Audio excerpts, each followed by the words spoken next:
5e édition du Forum des jeunes et qui a débuté aujourd'hui pour thème jeunesse, climat, biodiversité et entrepreneuriat vert. En fait, en réalité, pour nous cette année, on voudrait voir comment est-ce que la prise en compte des questions de jeunes s'imbrigue sur les questions climatiques, les questions de biodiversité et les questions d'entrepreneuriat. On parle jeunesse, oui. C'est ainsi que vous allez voir qu'il y a plusieurs panels qui ont été organisés, mais avec un seul grand thème, mais la même question qui est en train de se dérouler au niveau de tous les panels.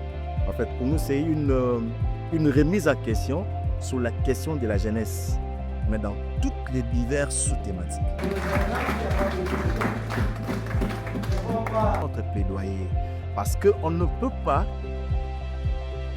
pas militer pour quelqu'un ou on ne peut pas militer à la place d'autres personnes. Ce qui se conçoit sans nous les jeunes, c'est conçoit contre nous les jeunes. Ça, nous le disons toujours et nous continuerons à le dire. On ne peut pas commencer à dire qu'il y a le quota des jeunes pendant qu'en réalité, nous ne voyons pas le nombre de ces jeunes-là qui sont représentatifs. Si nous continuons à faire ces plaidoyers, c'est parce que nous voulons voir un quota assez significatif de jeunes dans tout ce qu'il y a comme espace de discussion, dans tout ce qu'il y a comme sphère où on peut prendre la parole et puis exprimer les besoins réels des jeunes. Qui parle à notre place? Vous savez, on a eu des difficultés même pour cette année pour avoir des accréditations. Il y a des jeunes qui ont des moyens pour partir à la COP, mais ils ne savent pas le partir, ils ne savent pas y aller. Parce que seulement, on nous dit que le lien a été fermé. Bon, on accepte.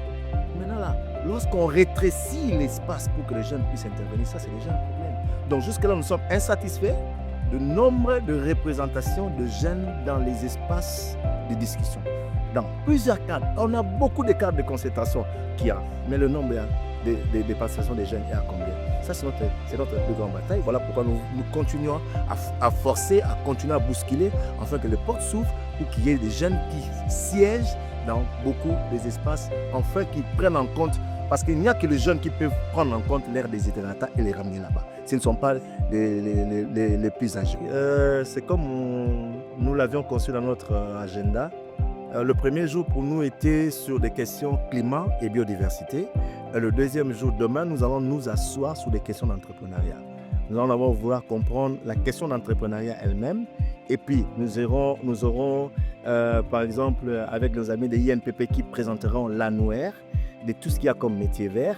Il y a la Copemeco qui sera là, qui a une structure qui encadre tout ce qui sont là. Il y a des amis de Cadeco qui seront là pour donner en termes des initiatives et le reste. Mais au-delà de ça, avant que nous n'arrivions au panel financement, parce que là, nous allons y arriver, il y a les panels où les jeunes vont montrer tout ce qui sont dans la filière, dans les questions entrepreneuriat. Au fait, l'activité, c'est une activité importante. C'était une activité que les jeunes font chaque année pour se mobiliser entre eux de façon à participer à l'action de la lutte contre le changement climatique. Et nous, on les soutient, on doit les accompagner, les appuyer. Et comme on l'a dit, la jeunesse est la fer de lance de tous les combats sur le changement climatique. Et la prise de conscience et l'engagement serait une bonne chose. Et mon intervention, c'était encore une fois de mobiliser la jeunesse pour que nous puissions travailler et œuvrer ensemble afin que nous puissions être conscients, prendre conscience et conscientiser les autres sur les dangers, sur les risques que nous prenons dans les 10 jours à venir sur le dérèglement climatique. Et nous pensons que les jeunes devraient prendre cette question en main comme une priorité pour eux parce que c'est eux, dans les 10 ans à venir, qui seront des victimes de ce fléau qui est en train de venir. Et que si on n'agit pas aujourd'hui, on est en difficulté de trouver des solutions. Parce qu'on a constaté que la jeunesse ici est souvent mobilisée pour d'autres questions.